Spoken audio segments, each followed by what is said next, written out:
centers. There are 170 school buildings that are being used now, housing some 9,000 families. Bakit parang guard? May repair naman yung repair siya, no?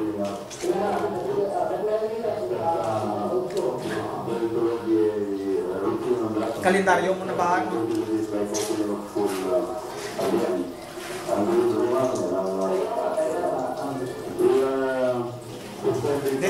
Hindi ko pa na-record yung sa labas. And until Friday, the following Santa Rosa, Alamba, Santa Rosa, Laguna, Cavite Province, Panama, Pitak, Laguna, and Calamba, up to Friday month. And Marikina also has declared up to Friday. And as far as our employees are concerned, because our employees are also victims of some atrocities, we are opening up our provident fund to 20,000 pesos emergency loans also at 6%. Unahin mga damit. Ma'am, just one comment lang po. I'd like to request or recommend rather that there be a consolidation of some evacuees, because our medical teams that went to Cainta, for example, have discovered that certain evacuation centers are remaining 3 families, tapos sa kabila 2 families. Kung pwede magkaroon ng consolidation, so there is more efficient targeting and the efforts can be more focused rather than konti ng tao, bumunta kung saan-saan, consolidate na, I don't know how to so, but you will take care of that. Okay. Alright. We don't have to Red Cross with us, no? So we will ask Gilbert now to do a damage assessment and recovery needs. When we had the initial damage assessment and recovery needs meeting with Secretary Duque and Secretary Cabralo yesterday, the principal function now, the principal focus now is to provide potable water to those who have been affected, particularly those in the evacuation center.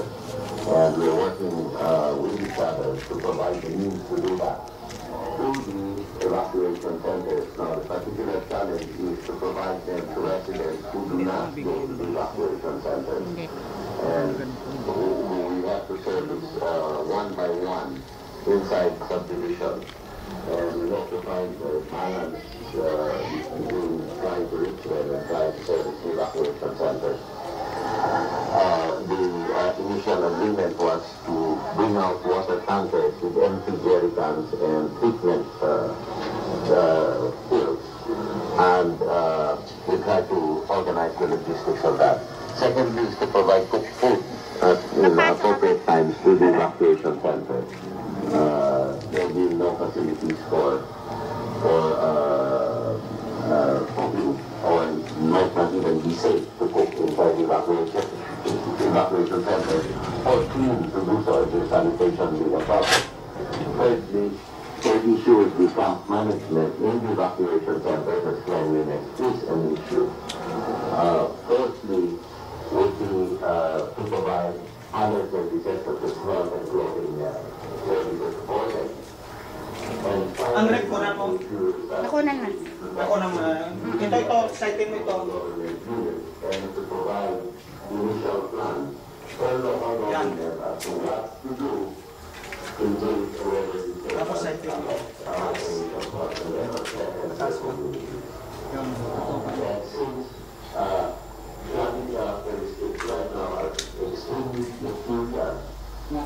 Tapos ito. Kamu ko na ng sayo kung taas.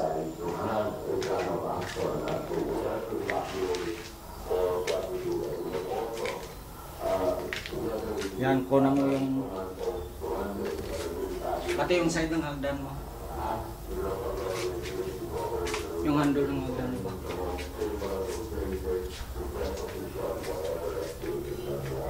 Itong bintana na kunan mo to? Oo. Yung bintana kunan pa ikot. Ang dingding pa ikot. Yan, kunan mo yung baro na nakasampay lahat. Yun, pataas ng kisame. Yan. Yan, kunan mo dito ba? Yung TV. Yun, dito. Yung monitor. Kasi kopyahin ko rin yun eh. I-save mo lang. Yan.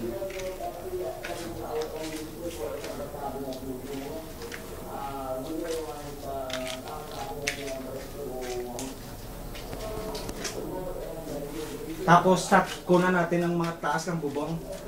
Yung mga gamit ko. Oo. Basang-basa. Ito, Yung mga kunan mo. libro. Yung kabilang bahay natin, turo mo rin yun. Yung Kabilang kabilang bahay natin. bahay. Yung bahay natin na ginapatayo Oo. ba? Tapos akyat ka sa third floor. Papunta naman sa third floor. Ito, nabasa. Tapos sightin mo rin yung kabila ba? Mamaya sa taas, pang sightin natin, pati bahay ni napayo mo. Ayan, yung mga gamit. Yun. Papunta naman tayo ngayon sa third floor, sa rooftop. Yun, puna mo yung mga... I-fourth floor pa natin to. Ito ang kaligtas ng buhay natin, sabihin mo. Yun, o, tingnan mong gamit yan. Sa third floor na ito, sabihin mo. Dito nila nilagay ang mga O, tingnan mo, pati, kinakainan. yun, pati ang bubong nito na ginagawa ko. Mga bakal natin, mga material sa wasak, Ayan. sabihin mo. O, itong sightin mo yung mga bahay na yun na mga bubong nila na mga second floor lang yun, sabihin mo. Yun ang mga bubong punan mo. Parang kitang-kita ba? Tutukan mo yung Ito, bubong. mga tubig pa, oh. Mga Paikot tubig. yung, ituro mo yun Ortigas, yung malayo na yun. Yung, sightin mong Ortigas. Sabihin mo Ortigas. Ortigas na banda roon. Yun, may building na Ayan, malayo. Ortigas. Sabihin mo sa taas tayo ng third floor. Nasa third floor kami, yung rooftop sana. Pero i-fourth floor pa Tingnan mo namin, yung sabihin mo. naglagay lang ko ng yero. Yun, i-sightin mo ito, Tipulo. Sabi mo, front kami ng baha. Kaya, pataasan Ito kami ng yung mga bahay. Sabi mo na mga mataas. bubong nung ibaba namin. Sabi mo mga bahay na mga mataas dito. Yung katira, Ito yung sabi mga mo. bahay ng mga matataas. Yun, sa kabila rin, oh, itong frame mo na. Yung bahay ng mga pariner, sabihin mo yun. Yun, Yun. bahay ng mga bubong. pariners at saka mga mayaman dito, sabi mo. Kaya sabi mo patasan kami yung bahay dito. Yun ang makabundukan ng Antipolo. Yun, oh. Kunan mo ba nga bubong, Lisa? Kunan mo. Nakunan na. Pati yung mga Mga bubong. ginabenta na bahay. Tapos yung likod natin. At yung kabila. Sabihin mo ito nakaligtas sa amin yung tinayo na. Dati yung sa bahay na yan, lubog ang kotse na yan. Pati kotse, sana kinunan mo pati kotse na kay Lira ba? Yung mga lubog. Pababa ako ngayon. Dito. Nakunan na po, nakunan na. Ito na, oh. Ito mga bubong ba? Nakunan na po, kasama yan. Sa bababa na kami na, papunta na kaming second floor. Baba ng second floor. Ito yung extent ng Yung isang bahay na yun. naisalba naming gamit. At saka isang bahay natin na ginapagawa, yung bahay pa natin na marami pang gagawin. Buksan natin bintana yon. Hindi na kailangan. Yung ating, Yung mga computer na sinalba ko, yun, kunan mo yun. No? inakunan na. Yung pati TV ko. Pati yung monitor. Yung mga bag ko. Yung mga libro ko. Yan, keyboard. Yung printer.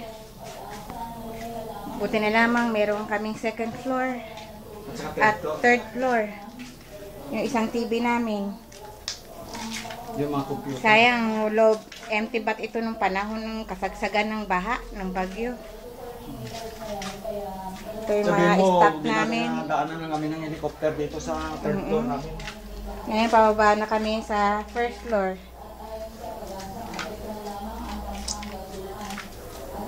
Ayan. Sightin mo rin yung isang bahay na yung ginagawa. Oh.